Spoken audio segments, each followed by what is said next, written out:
I'm on the ground. Detectives weren't able to say whether he actually forced me to the ground or I, fell over my own self. And then I look up and there was a baseball bat coming down and I put my arm up. I can remember that and I can remember it dipping. And I yelled out to the girl, said, "Girls, come and help mummy." And Gabby's face, like looking, I'll never forget it. Tried pushing off on this arm, but obviously by that time the bone was out my arm and it just gave way. And I said, "Go and get mummy help. Mummy needs your help." Imagine getting beat 52 times with a baseball bat, trying to protect yourself. That's what our next guest had to endure. From what started out to be a normal day to ending up on the ground asking your kids to get you help because of something somebody else does. Domestic violence is one of those topics that are hard to hear sometimes. It's the ones that sometimes we don't talk about, but it's a topic that we really need to address. We have a problem not just in Australia, but right across the globe whenever it comes to domestic violence. One case is a case too many. And today, our guest, Simone O'Brien, shares her story of how domestic violence impacted her life. Now, you just won't hear a story of the incidents themselves, but you'll hear a story of a lady who's determined to take that negative thing that impacted her life beyond anybody's imagination and turn it into a positive. I hope you enjoy today's episode. Welcome to the Feck It No More podcast. And today our guest is Simone O'Brien. Failure is like everything else in life. It's just between never fail. I need to know to get to where I want to go. Hi Simone, welcome to the Feck It No More podcast. Thanks for the invitation. I'm really looking forward to it. Simone O'Brien, I believe I've pronounced that right, correct? Simone, I would like to start, and usually we start this show by asking people their Feck It No More moment straight away. But I think you've got a story that a lot of people are really going to get a lot of benefit from. And I think we might mix it up a little bit today in terms of asking you about life before your Feck It No More moment first, if you're okay with that. Yeah, no. And I believe from our discussions and the little bit of research, you're probably talking 2010, 2012-ish time. What's life look like for Simone at that stage? I was a single mum and had 3 amazing children. 2010 were 13, 11, 9, 8 to 9, 2 girls and a boy. Same as myself. But the reason for separating from their biological dad was because we had too much money. Yep. And he just wanted to take me away and do everything with me and not the children. And I'm a country girl by heart, so we separated when Zach was 2.5, 3 years old. Yep. And I was a single mum, all that time and loved it. Worked 2 jobs. I was in Brisbane at the time and worked 2 jobs in the CBD with Transport and Main Roads and managing functions at night because my eldest daughter Gabby was a state basketballer, so I was a very good taxi and all of that as well. And life was good. I just loved being that mum and putting 110% into the children. And then in 2012 a light bulb moment came and I just decided that the children were old enough. Gabby was 15, Sean was 13 and Zach was 10 and a half, turning 11, that maybe I'm still young enough. I was 37 at this time and to have a partner in my life. So it was all new and something I thought, okay, how do I do this and what do I do next? Don't get me wrong, I loved having a beer, but it wasn't at nightclubs or pubs. It was always with friends and the children were involved. Of course. Whether it was sporting people or, where am I going to go? What am I going to do? And as I've mentioned to you already that I'm not IT savvy, but I did get on their internet dating site. And that changed my life forever, you might as well say. Scrolling through, seeing so many different men, from all facets of life. And I did click on one this time and he was a real estate agent. And I'd been in real estate before working for Transport and Main Roads and I knew you had to give a police check to get your real estate license. And I clicked on him because of that reason, knowing, well, he's got to be safe. He's not going to have a criminal record type of thing. That's when life really took a turn. Changed from that pivotal point, you could say, looking back now. Yeah. Simone, I suppose, let me ask you, going back into the dating world would have been challenging enough for a mother of 3. I can imagine myself if anything ever happened, myself and my partner having to decide to go back into that scene, it would be quite scary, quite daunting. So I'm guessing that was already quite an emotional time. How did the first while go in that space? Well, like, how was it when it? Yeah, totally agree with you. It was, you just think, who can I trust, and who, you know, it's having 3 children. You don't want to bring Putting them first. anybody Yeah. into the that you don't trust. And Yeah. and to be honest, that's why I went down the real estate line with the Yeah. police check. That was just a light bulb moment for me, and just think, I've got to be safe. My children got to be safe. Yeah. Yeah. Whereas, you know, you looked at some of the others and you just think, There was yeah, no way of okay. verifying. Yeah. So it was scary. That was scary in itself. Yeah. Yeah. Yeah.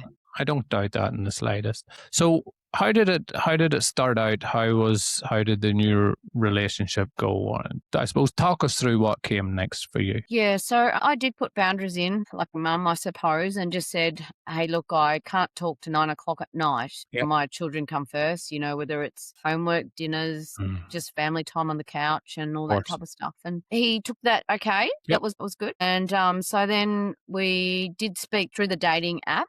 For quite some time, and then he eventually asked, could we exchange numbers? And by this time he was okay with still talking at 9 o'clock at night, and there was no Zoom or anything. It was just through the app. And so then moving forward, we got exchanged the numbers, and then he eventually asked to take me out on a date. And I agreed. You know, this was, several weeks down the track, and he came to my home and greeted me with a bunch of flowers. And of course, even saying that to you now, I would just get gooey, because I was like, oh my goodness, I haven't had flowers for so long. Everybody loves flowers. Yeah. A little kid in a lolly shop. And so obviously I got a sitter in for my children, even though Gabby was, 15 and a half, just as that protective mum. And so that was good. I gave the flowers to Gabby, and she was going to put them in a vase, and he drove us to dinner. But even at dinner, I was like, this is all new. I didn't know who paid, if we went halves or whatever. But he paid, and I was very, very grateful. I didn't know how that would pan out. And then he dropped me at home, obviously. And so from then we went on into a relationship. Obviously the children knew he was on the scene. I thought that was a good way to break it, that he was taking me out for dinner and they were having a kid. And then we started into a relationship. And it was 9 months of my life that I've now realized, and my message to anyone is that when little flags start cropping up in a relationship, please go with your gut feeling, because these little red flags grew into big red flags. And, he never once hit me. He never said SHIT in front of myself or the children. Gentle giant opening the car doors for myself and the children. So all that was, and, when I said to people, it just doesn't feel right, these little red flags. And, it was deleting contacts out of my phone that, I was blaming Zach, being that age. And but it never, before if it's okay if I can call him a perpetrator now, and I do apologize to any men listening, because not all men are perpetrators. And because it hadn't happened with Zach before, but I did ground Zach because of it. And which I feel bad now, knowing that it wasn't him. And even down to stealing money out of my wallet, I was blaming Zachy. Telling him, mate, I can't afford tuck shop, single mom with 3 kids, blah blah. And these poor little boys go, mummy, I didn't. You've got to teach them lessons. The real turning point after that 9 months of just, towards the end, and it was the Friday before Monday, the 25th of September 2012, and I rang a friend and I said, how do I get out of this relationship now that I'm in it? I was stuck. She said the word let's. To me, that's such a powerful word now, because she said, let's do it on Monday when you drop the children at school. And I didn't know about domestic violence. It wasn't my mum or dad or my siblings or even my group of friends. It's not something you experienced before. Absolutely. And anyway, so the turning point for me wanting to end it on this Friday was he started sending me flowers to work, and just not one bunch every couple of weeks. It was a bunch every day, to the extent one bunch, the courier had to take them home. It was too big in this massive big glass jar to carry home. but it made me feel sick. Yeah. But, you know, my work colleagues were going, oh, Simone, he's a keeper, you know, da, da, da. But you know what? It just didn't sit right with me. So even at that point, you had that little flag going, something was off then at that stage. Yeah. It wasn't, well, between, you know, the biological dad of my children and my own dad and, you know, my brother-in-laws and that It wasn't something the way they acted. Yeah, it was different, you know, and obviously working with Transport and Main Roads in a government building, you know, he wasn't able to get into the building. Of course, yeah. Either. So this was his way of getting, you know, Still someone keeping in touch. Yeah, absolutely. Yeah, contacting his friend on the Friday night, and that was like, yes, like a big relief for me. And knowing that she knew what I was going to do, and I was, you know, had support and guided by her. So then the Monday came around and dropped Gabby and Ashlyn off. They were in high school at their train station. They caught their train in, and I had to drop Zaki off still because he was in primary school. Primary school. Yeah. And so walking him in and whatnot. And then I caught the train into the CBD, and even to myself, I'm thinking, and you know, I know I'm chuckling now, but I'm thinking, now what do I do? Do I email, text, or do I ring? And I did the gutless way, and I sent a text. But gee, it was a relief off the shoulders knowing that I'd ended it and had the support of my girlfriend, and you could now move on. Yeah. No, it's a learning curve. I tried dating again, and you know, that was it, I suppose. And when myself and the biological dad separated, we just went our own ways, you know, and that was what I thought would happen here, you know, from thinking back at, you know, high school and different things, you just go your own ways. And so, finishing off the day at work, and I knew I could see the hundreds of text messages from him, you know, throughout the day, but I didn't open them or wouldn't acknowledge them. Yeah, no. And got home, and Zach was at basketball training this night. So it was the two girls at home, and Gab was not only my eldest daughter, but my best friend. Like, you know, being that age group, and run everything by her. And so I walked in the home at 6, and she said to me, you know, how's your day? And I said, good. How's your day? And Ashlyn was there. I said, what'd you do? How was school? No, they did nothing and boring, just the same old thing. And I then went on to say, oh, Mummy ended the relationship today. And Gab did this big fist pump as if say yes. She was never rude or disrespectful to him, but just never let him into her life. Yeah. And Ashlyn said, Mummy, will he come back? And I said, no. You know, when you end your relationship, you just go your own ways, like, you know, your biological father and I type thing. And then there was a knock at the door. This was 6:06. And I could see through the little glass panel that it was him. It was him. And, you know, that country upbringing, you know, Dad always said, you know, be respectful and talk to whoever, da, da, da. And so I thought, well, you know, I haven't spoken to him all day. Yeah, it's only a text message. Yes, I did. And he said, you know, can we talk about this when I open the door? And I said, yeah, sure, you know, no dramas. And I can remember walking into the room, still in my corporate clothes, obviously, and him following, and he shut the door, which the girls, I could hear them outside the door because they knew that we never shut doors in the home, just being that single mum, just to hear everything. Unusual. And, then the only real thing I can remember discussing, but I know there was more, but is he said, why can't we make this work? And I was honest. I said, look, you deserve someone that can give you 110% love. I said, I can't. I said, I got 3 kids, 2 jobs. It's, you know, life's busy. Yeah. And the next minute I know is I'm on the ground, and the detectives weren't able to say whether he actually forced me to the ground or I, you know, fell over my own self. And then I look up, and you'll see a bit of tape on my arm here. And there was a baseball bat coming down, and I put my arm up. I can remember that, and I can remember it dipping. And I yelled out to the girl, I said, girls, come and help Mummy. And Gabby's face, like looking, I'll never forget it. You know, as if saying, Mum, you can do anything, fix the car, the house, da, da, da. But I tried pushing off on this arm, but obviously by that time the bone was out my arm and it just gave way. And I said, go and get Mummy help. You know, Mummy needs your help. And they did. But this is where now in today's world, I don't care what colour skin we've got, what nationality we are, because I actually had Samoans on one side and South Africans on the other. And if it wasn't for them, I wouldn't be here talking to you today. And they actually thought that the kids were just playing games, you know, because there was no domestic violence ever in our home. Course. Yeah. And Gabby did ring 000. And the work that I've done with the ambulance in Queensland is they did accidentally hang up on her, but they retrieved the call because they could hear it in her voice. And so they were obviously coming, but in the meantime, until all the services got there, the 2 big Samoans, you know, had to come in and obviously witness myself. So from that 606 to 616, I actually endured 45 to 50 hits, I reckon, to the right side of my face. Obviously, from it, this eye, it's prosthesis now, and this is all titanium plated with an implant here. I've lost my sense of smell, and my whole jawline was all smashed in. So when the services came, the two big Samoans, the police told them, to take the perpetrator out. They said, don't do anything to him, but they were able to, and I know I'm laughing about this, but they're beautiful, gentle giants, these Samoans. They said we weren't allowed to hit him, but we did put a knee into his back and place his face into the dirt till the Divi van arrived. And then the South African lady, she works in pathology, so she had her whites on. Obviously, with the kids saying, the kids said, Mummy's got a broken arm. She said, get me ice for Mummy's arm. But then she looked at me and she actually knew to wrap dry towels around my head to keep it all together. Yeah.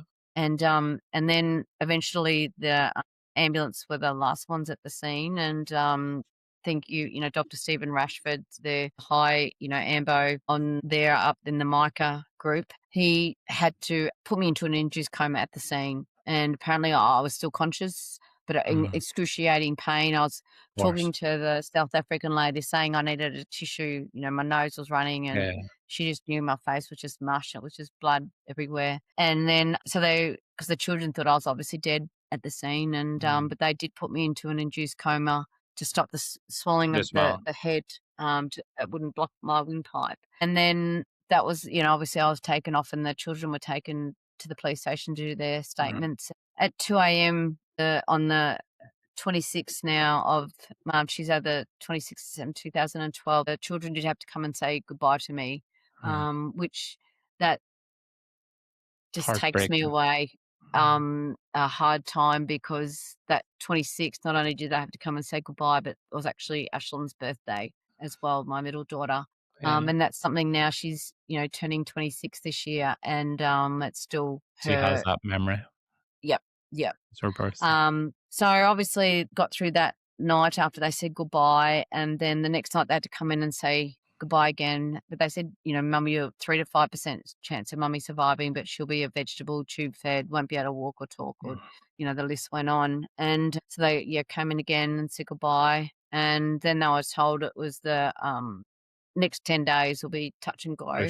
And on the 9th day, one of my work colleagues came in and he must have said to me, you're going to get through this. And I must have said no. And so he asked the doctors and they said, she could just have a pain or an itch or something like that.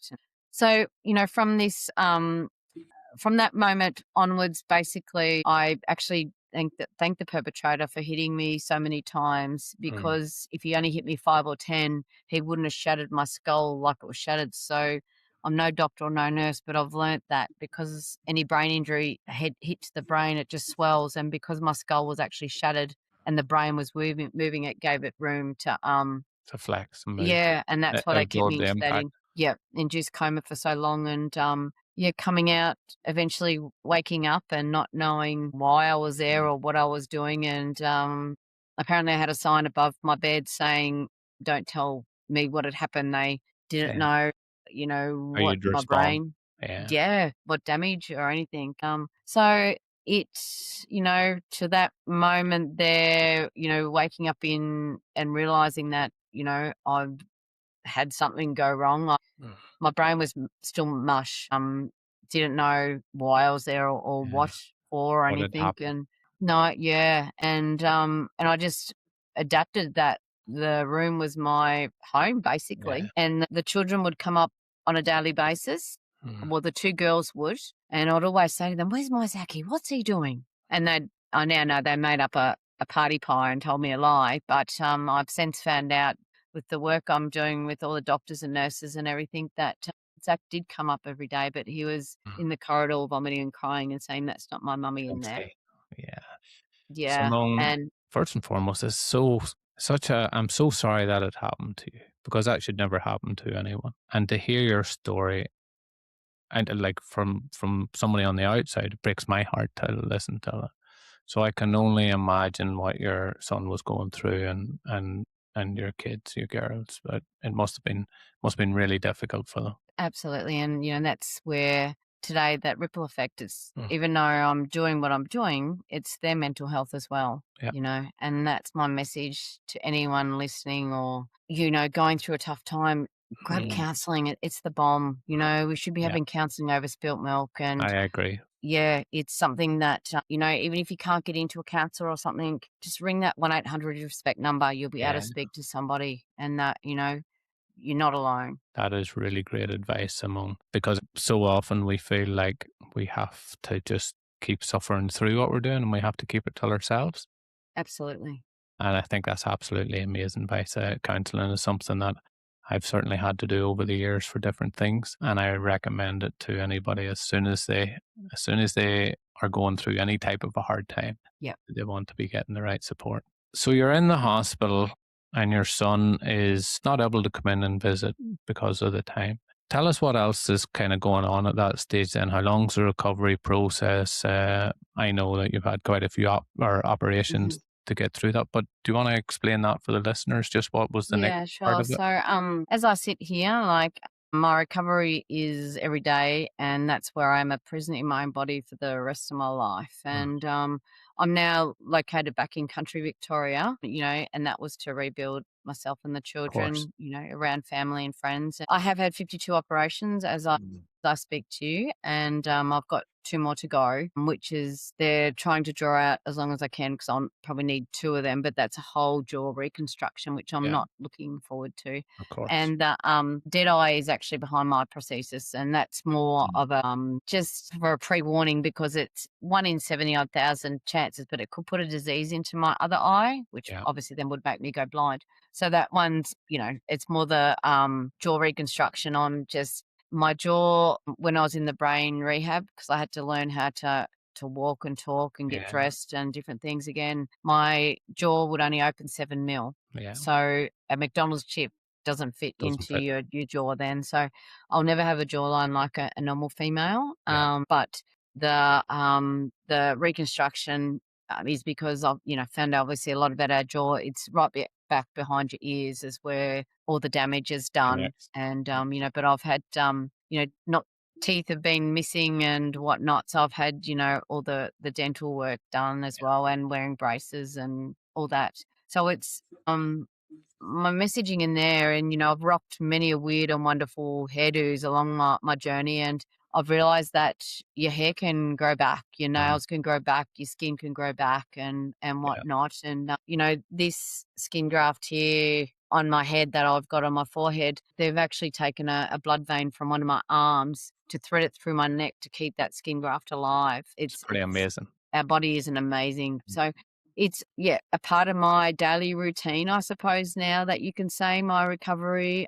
And Yeah. as I said to you, it is for the rest of my life. And if I don't, it's, my jaw is obviously will close over and Yeah. you've got to be able to eat. It's eating all the mash food in the brain rehab, it was got Painful. to the stage it was horrendous. And all I was craving for was a bit of bread and Steak. butter.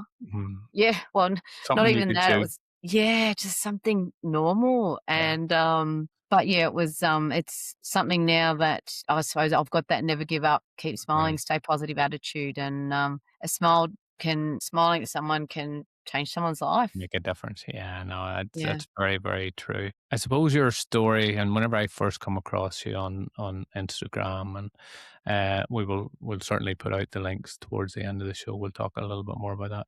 But it was that positive attitude and mentality that stood out from me. And I'm not sure, I could be totally wrong here, but I'm guessing, had you naturally always a positive attitude, would you have thought? Well, going through this experience, has it give you more of a positive attitude? Was there a moment where you were like, okay, I can't keep going? Like, I suppose explain from your perspective where that positive energy comes from. No, I did look in the mirror one day earlier on, and obviously my hair was terrible length, shaved, and my eye, and obviously stitches with scars and da da da. And I just thought, I can't do this. Is there ever light at the end of the tunnel? Yeah. And I was never as positive as what I am now. Like, being that single mom, you just down and You're just did what you grinding had to through do. life. Yeah. Yeah, absolutely. And ticked off the daily things that you needed to get done. But now it's like, I can do this.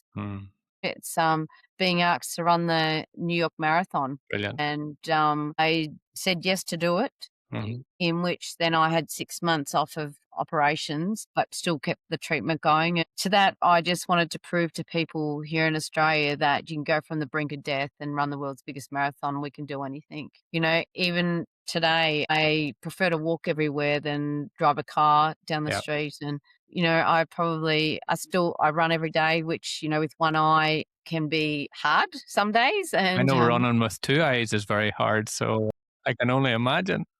So I've always, you know, got bruises or whatever, scars on my knees because I'm always falling over. But it's because that depth deception Of course, is tricky. Yeah, it's very tricky.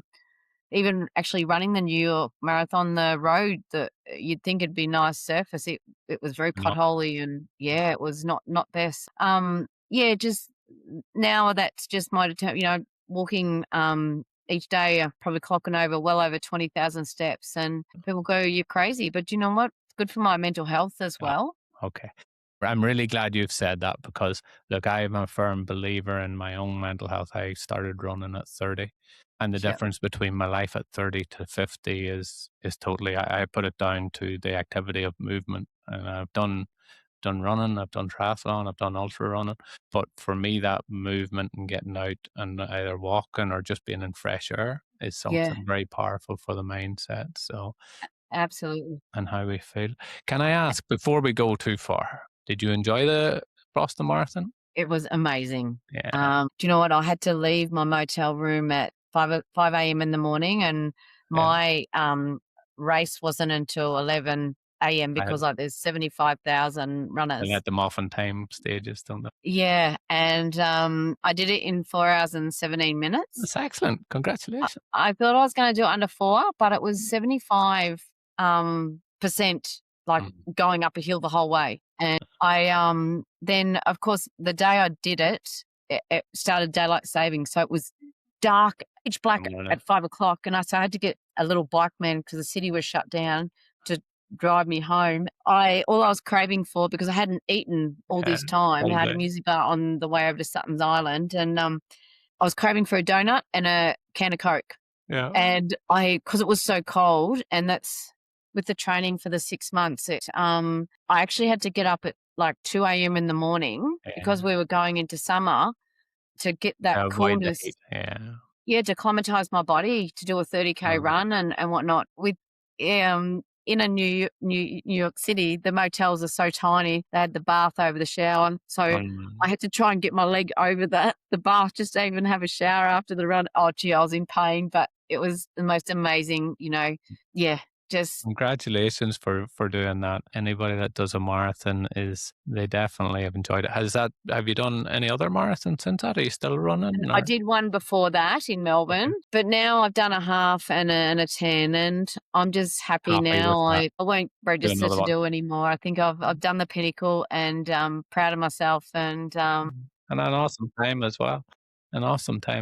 Obviously, something running is very, very special to my heart, and I could talk about it all day long. But I want to get back to your story and your message, because that is also something that is a very powerful message. So you've gone through the 52 operations. How long of a time scale is that over, Simone? Or how long are we talking about, just to give over 12 listeners years. Over 12 years? Over the 12 years, yeah. What was the initial stint in hospital are we talking about from the incident? 2.5 to 3 months. That was going through hospital, neuro, obviously being in intensive care, neurosurge ward, then to the brain rehab ward. So it was down the line thing. But, you know, I suppose in the neurosurge ward, I can remember 2 work colleagues asking to take me out to get some fresh air because I hadn't been outside. And I agreed. I said, yeah, no, that sounds good. And do you know what? As soon as there was one lot of sliding doors and another lot of sliding doors to go to, went through the first ones, and then the second ones opened and just got outside, and I had a hissy fit. I had a meltdown. I said, no, get me back upstairs. And then that's what dawned on me. I said, am I secure in here? Like, are the doors shut at night? You know, it brought all that back, not knowing what had happened yet. Of course. And then moving into the brain rehab ward, obviously I had to learn how to, do my bra up again. I didn't know how to do that. And obviously because this hand was, my left hand was so still for so long, it was stiff as a board, like it would not move. And I sat in my room and the OT would come around and I'd just have to flip playing cards for hours. And, now I'm very grateful and thankful that I did do that because it's got all my movement back into my wrists. It's those little things in life that you take for granted, and any female, I woke up one day in the brain rehab and it just had like a brain fart and I thought, oh, my period, I've been my period. And so I asked the nurse when she came into my room and she goes, oh no, Simone, when your body's gone in through much shock, it just stops it. So little things like that, it was just a learning curve again, how to get through a day. And obviously, had psychologists, psychiatric help and all that type of stuff. That's what I say, use it all, utilize it all. And that 1-800 respect, and I know this is a huge problem in across our nation is, it's a 6 months waiting time to go and see someone in person. But this you can just phone up and do any time. But it's that those times of just not giving up is my biggest thing. I've learned a little hurdle can be got over, and why make it a big hurdle before it gets to that time. So I just, even down to cutting food and whatnot to fit into my mouth, it's just one of those things that you have to relearn or have to redo. Yeah, absolutely. So no, it's interesting. Simone, I suppose that for me, having not gone through anywhere near anything extreme of that in life, I have the kind of thought process that we've got two options from the people I've talked to over the years, from the people I've worked with, from my own journey. Whenever things are really difficult and really hard, there's usually two ways that we can respond. And I heard this in like a reframing technique where you can look at the positive and go, okay, what can I do? What am I capable of doing? What do I need to do? And that more of a positive frame of looking at things helps create more positivity. Or some people choose the alternative where they look at it and think, this is my life, this is going to be this way forever, it's going to be thing, and there's that negative thing, and in reality they usually blend together at some point. There's usually a mixture of both, but it sounds very much like you made a conscious decision to focus on more of the positive frame of mind where you go, okay, well, what can I do? How do I put my life? Was that an easy point to get to after going through something like that? Was it something you maybe were aware of? Is it something you just happened? Like, explain where you were at. I suppose with what I went through and not knowing anything about domestic violence or my children knowing now, I just want to help that next person. And, it's that when I say person, that's either male or female or, a little 5-year-old at school. Yeah. Because it's, I've started, even working with perpetrators, which is something I didn't think I would do. And just telling them, own what you've done. Yeah. So then they go, I did strangle her 5 times. I said, well, turn that, own it to the judge.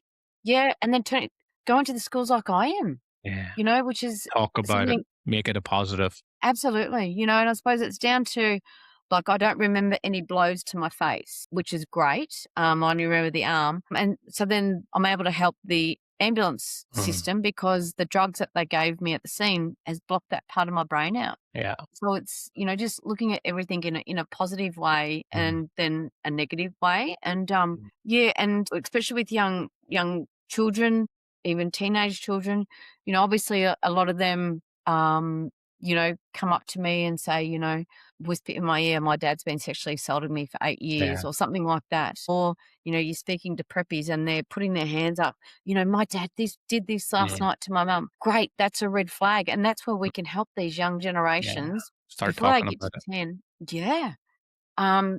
That could be affecting their schooling. Yeah, definitely. Look, I want to say again, your stories are very much inspirational. The fact that you have took something so traumatic, something so devastating, and turned it into a positive, not just for your life, but for a lot of other people out there that will be listening to your story and following your story. It's a true credit to you, Simone.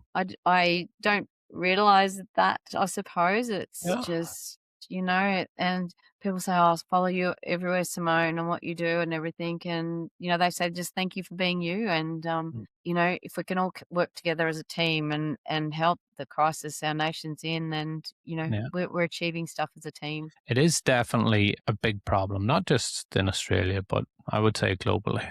You know, there's Absolutely. no doubt on it. I think we've done a lot of good work in the last 20, 30 years, but I think there's a long, long way to go, Simone. And I suppose I've seen a different side of the coin where it wasn't domestic violence, but it was alcoholism, abuse. My father was an alcoholic, and I seen the toll that that took on my mother having to live with that. And while it wasn't violent, it was very emotional. And to see how she came out of the other side of that, a very strong, very positive lady, was Good. very, very inspiring. But again, it wasn't until she spoke to other people and realized that other people were going through it and that there was help and support for people out there once they started to look for that. That's, I think, probably one of the big messages that your story is delivering to people. People then start to see, okay, if Simone can go through this and come out the other side, how did she do it, and what does that mean for me? And it gives them hope. So again, I just think it's such a powerful story, and I think it's a huge credit to you. And should we talk about nothing else today, I want you to take that message away, because Thank you. I have no doubt that you have positively changed lots of people's lives. What would you say? Because I suppose whenever I first kind of heard the glimpse of your story, Simone, it was maybe I had a slightly different image in my head. And it could have been from my bias with my own situation, where it was maybe like something that was going on for months and there was signs that you had been put up. But this was very much or maybe it wasn't, but it sounds like it was very much a one-off kind of incident. You broke it off and then it just happened. It's probably the least time you expect domestic violence to happen after it has broke. Now, again, my own story, I know that we had left the house 5, 6, 7 times from the space of my early kind of 4 and 5 till our teenage years. And I know it's always easy to get drawn back into it, and people in them situations get drawn back into that. But you'd thought you'd kind of made a break, and you had decided at that stage, before the even domestic violence had even started. Yeah. So that was something that kind of shocked me about your story. And I'm sure, you know, now you looking back on it, or maybe, you know, previous you looking back on it, it was probably something that you really didn't expect to happen at Not that at all. point. Not at all. But you know what, now, after the trial, my story is sadly, it's got bigger than Ben Hurd Yeah. now. And so much in the background is being done, going to be done, has to be Yeah. done. After the trial, which was 2.5 years from the assault, because the doctors just said Simone's mentally You're not not fit for it. able. Yeah. And just to squeeze in on that note, obviously I had to have a neurological testing, go through all those processes, and my wave of emotions between anger, tears, why is this me? Why have I got to do this? I'm, you know, the innocent one. I didn't hit anybody. Luckily, they couldn't find anything long or short term wrong with my memory at all. So that's a one good thing. But moving forward to the trial, and they flew myself up there. The children were done 3 weeks early. Yeah. By video, and this is where the story's even been able to help them in that vicinity with the videoing, because obviously my children, they at the court, they've got like a room where the children can play, and then they go and do their video evidence. Yeah. And the children didn't want to go into the room because they had a male counsellor instead of having a female counsellor. You know, those little things. Little things. So at least they're able to change. Well, from that, after the set down of what was what the trial judge decided on, you know, was life for attempted murder, and his face went around Australia. Well, at that time, 2 wives came forward. And I didn't think he told me he hadn't been married and no children, which I believed him, being in real estate. Yeah. And, you know, 'cause it's a 7-day-a-week, 24 hours a day job. And anyway, he'd actually assaulted both of these women. Yeah. And so now the bigger picture in me saying that to you, and why more work needs to be done, is I can't emphasize enough for anybody, whether male or female, to report any domestic violence, because if the first wife had reported it, I would Might not not have met happen to the this. second and yours. Yeah, wouldn't have. Yeah, exactly. And he wouldn't have got his police. He wouldn't have got his real estate license Yeah. because of the police check. And Yeah. well, anyway, I'm just going through him getting life for attempted murder, and at 80% of any sentencing, the person in jail is entitled to apply for parole. So that's what I'm actually dealing with at present. He's So that been knocked. time's coming up at the moment where he's due to get the Yeah, right to well, apply for it. apply for it. So he Mm, has, and he's been knocked back once. good. But this is even they found another wife, another girlfriend, and that he was kicked out of America because of domestic violence. So the story just goes on, and this is where now I'm able to help Queensland Right. Police in behind the scenes, and even going back to the dating sites, making Yeah. them stronger to get Yeah. police checks, and making the police checks stronger to get onto the dating sites and different things. I think that would be an absolute great idea. Obviously, as a Mm. father of two young girls, not two young girls, they'd probably shout at me for saying that. One's 30 now, one's 30 and one's 25.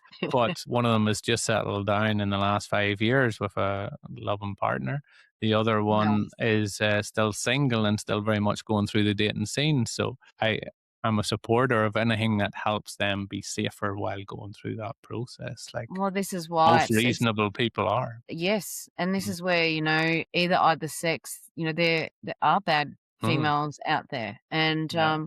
so having all these tighter things we've gotta get through to get on the dating sites, Mm. it's needs to happen, losing, Yeah. 26 women and 7 children already this year, Yeah. it's It's too terrible. much. Yeah, Absolutely, it's yeah. definitely way too much. One life's not acceptable, and No, to know that we could all do more in that space is absolutely. very very important. So what I've just heard you say is not just for the sake of the person who's going through that they should speak up and talk about it, but for the sake of other people that may end up in similar circumstances Absolutely. is the reason to discuss it. And I totally agree. You've done a lot of work in the space since Simone. You've helped a lot of people and you've worked in that space. What's the common kind of story, the common themes that you keep hearing and keep coming across? That the police aren't listening to them. Yep. They're not believed. And you know what? I'm open and honest, and I'll say if the first police station you go to and they, just saying, "Oh, don't worry about that," go to another one. Yeah, get a Go to second up. some keep going until yeah. And I've done a lot of work with Georges River Shire Council in Sydney, and they've got 5 police stations in that shire, and every police station has actually got if the lady comes in and does a submission, Yeah, then she goes into another room and she doesn't leave that police station until she's got a roof over her head, she's got clothes on her back, she's got money for food, da da da da.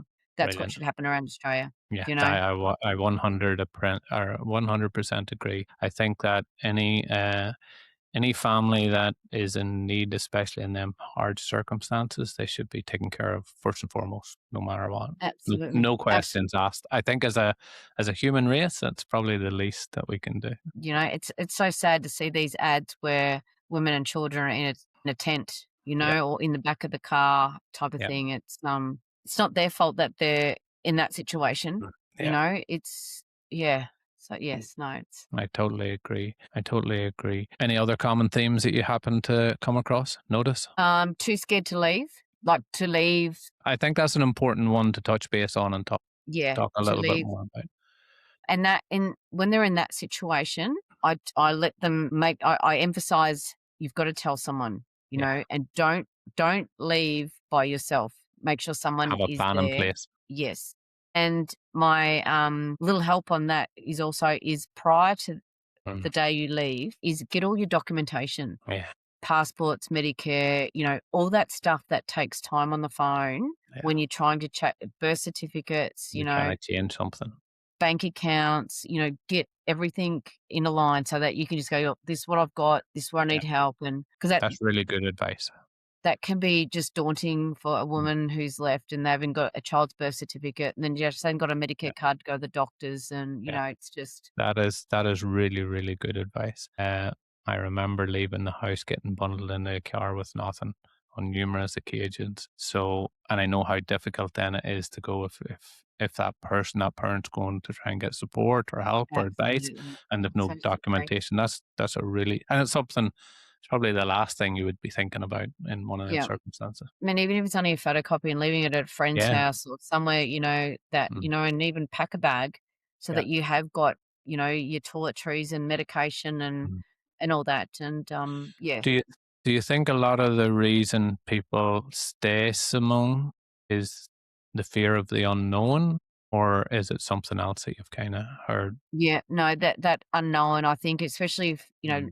the female or whoever's leaving hasn't got a Yeah. job, Yeah. where do I get my next, bit of bread Mm. from for the Yeah. child or different things How like do we that. support? Yeah. Yeah, and that is where if you've got all that documentation, at least you can Mm. go into the Centrelink or Yeah. anywhere to get help. And the Commonwealth Bank also, they give out, I think it's $5,000 for Okay. someone leaving in domestic violence. So I didn't know that's that. yeah, that's it could even be a little bit more. It Okay. could be Yeah. 5,500. But see, if you've got your documentation, You can show all that. so that's money that you can get your hands Mm. on, that you have got support. I think that's really great advice, and I'm sure there's people out there that might be listening at the minute, and they're maybe in a similar situation. So getting the Absolutely. documents is vital. But what if you were to kind of put a plan together? Let's say you'd write a plan for somebody that's out there listening right now, who's maybe tried to leave before or is currently too scared to leave. What would be the steps that it would So I do the documentations, talk to someone, talk to somebody first? whether it's a close friend or, Yeah. someone, and then your Relation. documentations, and then going even to the police, Mm. just because they will do a drive-by Yeah. and not let, anything, know that they're just doing Suspicious. drive-bys, just to watch the home, Of course. and then reach out to, I cannot emphasize enough, but to Rise Up. Mhm. They're a campaign. They're based at the Gold Coast, but they're getting around Australia, that they actually, set up women and children in homes. Okay. Brilliant.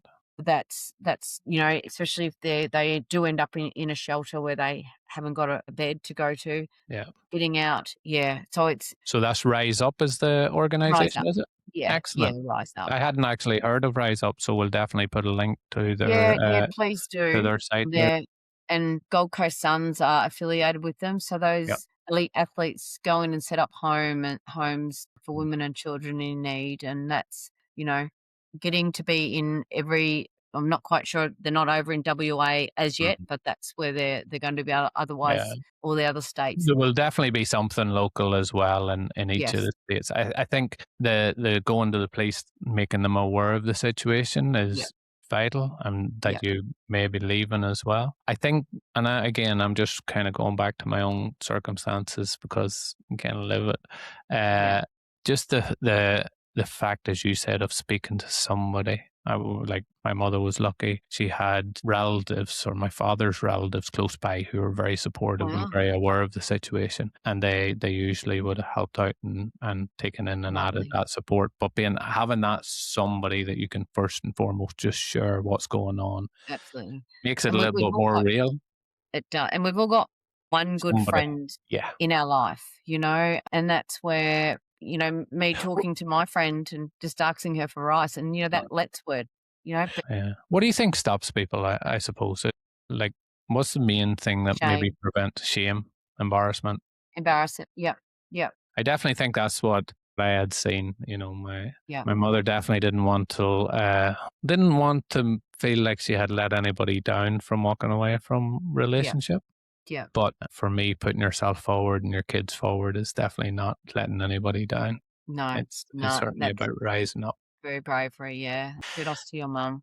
Yes. So the advice: talk to somebody, get the documentations, have a plan in place for the day and when it's going to happen. Yeah. Talk to the police, let it go, and then reach out, because there will be somebody. Like, I've seen it in Ireland, I've seen it now in different parts of Australia. There will be some form of support for people going through that situation. So just making yourself aware of them, or getting the person that you've spoke to what's my options, just find out what's the options, I think is a good approach, and then carrying through. No, I think that's great advice. Yeah. From the other aspect too, like, don't be ashamed to ask, are you okay? Yeah. And I say, be that nagging mum like me, because if something's up, but she won't quite say what it is, but if 5-6 Somebody times asks. Yeah. Oh, that's really powerful, Simone. That's very true. Yeah. Just being able to ask somebody that you think might be going through something similar, Yeah. asking them, are they okay? And a prime example that I want to just share with you is I was in Office Works the other week, and this lady I felt she didn't want to serve. Mm, She's obviously something was bugging her, and I seen that she had an "Are you okay" badge on, yeah. and I just said to her, "Are you okay?" Mm, Do you know what? Her total demeanor changed towards me, and I said, mm, "Oh, I just seen your badge. I was just checking in, mm, as a courtesy." And she goes, "Oh, thank you so much." Like it, you mm. just don't know No. if Somebody might be yes, going through something on that day. absolutely, and you might not even know them. Like I didn't know this lady, Yeah. but you could just, Make a difference. she could have said, "Oh, my husband Mm, hit me or something this morning." Then I would, have to step in even you'd be able to further. help But her. Yeah. yeah, she just might not have had anyone to talk to. That simple question is very powerful. Just asking, are they okay? Because it Mm, starts the conversation. It's a yeah, very, very much a starting point. yeah. So, Simone, I suppose what's currently going on in your life? What comes next for you? What are you doing at the moment? Well, obviously, May is Domestic and Family Violence Month across our nation, and Yeah, it's very busy and has been very busy. This week, coming, obviously, speaking with you tonight, and then Thursday, I get flown to Brisbane for the day to speak to an all boys school that I've brilliant. done on a yearly basis, and I I'll have a think bit that's of great. treatment No, I while I'm think up there. Yeah, that's really, really a really great idea. Being able to talk to boys because prevention's the best cure. Let's face it. absolutely. So Yeah, making young boys aware is a very powerful statement, and I hope that goes really well for you. So Thursday you're up there. Anything yeah. else happening? What are you focusing on? I suppose at the minute. I'm focusing on trying to bring Clare's Law into Australia, which is the Yep. right to ask and the right to know, and to get domestic violence as a part of our school curriculum, like Excellent. our maths and English. And Mm, I suppose doing the work I'm doing with all ages at schools, it's so vital. And mm. the responses you get from the kids, that it's yes. Our next then the following this Thursday I go to Brisbane. Then the next week I've got I was part of initiating the Respects program at Carlton Football Club, Yep. and it's coming up to its 10-year anniversary. I've got a dinner that I've had to do a photo shoot and different things for, and then the Excellent. Respects game on the Friday night. So it's May's pretty big, but all in a good way, all in a Yeah. positive way. And if it's sad that I am busy, but if we can keep getting the messages out there and around our nation and work as a team, not just be an individual states Yeah. in this space, it's what we I need think to. I think that's very, very true. If we can bring everybody in on the same guidelines, the same kind of advice, the same support, it makes people a lot easier in that. Absolutely. Hopefully, you're going to get a little bit of downtime then in June. Hopefully, yeah. It doesn't look like it with Uh, my schedule, I suppose, and it's corporates and different things, mm, put myself in what- as well. So, there's I've just got back from Gunnedah, yeah, which is far north, New South Wales, yeah, and then to Kyogli, nice. which is it's all these areas that Yeah, just want to make a change. And it could be a lady in Brisbane is mm, painting me in an art contest, yeah, and she's already done the photo shoot from it, and it's gone from, like, obviously my bad side, from darkness to daylight is her theme. And but, so it's all different. yeah, Yeah, enjoy everything I do. mm, And it gets back to that self-care though, and mm, self-love, because if I'm not functioning at 110%, I can't deliver properly. yeah, definitely. And So I know that there will be people out there that'll be listening to that, that'll be in that dark place that maybe hasn't had that feck it no more moment to say that I can't continue this way, and they'll be questioning themselves a lot. Is what usually happens. They'll be self-doubting themselves. They'll not be showing absolutely. themselves enough of that self-care. So I think that the more people can consider themselves first and put themselves first, it usually has a greater impact on the people around them and the family around them as well. Absolutely. Yeah. Absolutely. I'm really glad to hear that you're still going to focus on that self-care. Yeah, definitely. Simone, your story is a very, very powerful story. And I really do hope that you're able to make a huge impact to lots more people in the coming years and months. And I would be really honored that if you can come back on again in the future, tell us I'd what love to. that. Maybe could jump into the discussion a little bit different from different angles. Absolutely. It has been an absolute honor having you on today and for you sharing your story. It is a very important topic that's very close to my heart. And I do thank you for sharing your story and sharing it with everybody. But thank you for being you too, from a male. I really appreciate you having me on, because that's where we can make lots of changes. And sadly, to save women, we need to help men. And so kudos to you for reaching out to me. I really appreciate it. Please follow Simone on all her channels, which is www.Simone O'Brien, and also Instagram at Simone O'Brien. She's also on Facebook. And please get behind the full support of the great work that Simone's doing. It's been an honor for her to share her story on the podcast, and I'm looking forward to hearing all of your comments and the support. And now for the legal part. I'm not a registered mental health professional. I'm just some guy who has gone through life, that's dealt with a lot of issues, and that has really wanted to move his life from where it was to where he wanted to go. And along that journey, with my own personal development, with my own growth, I've done a lot of research and studying into what it takes to get us to a better place, what it took to get me to a better place. I've also done a certificate in results coaching that qualifies me to coach other people in terms of improving their lives. But I want to stress, regardless of whether you go to a mental health professional or whether you go and talk to a friend down the road or whether you reach out to the Feck It No More team, the onus is definitely on you to help improve your life. And I want to thank you for showing up today, for listening, for getting involved. That shows that you care about your growth and your development and getting you to a better place. And I really appreciate the time that you have taken to reach out. So until the next time, I'll be waiting. I'll be available to help, support, as I know majority of our community will be too. And I thank you from the bottom of my heart for you showing up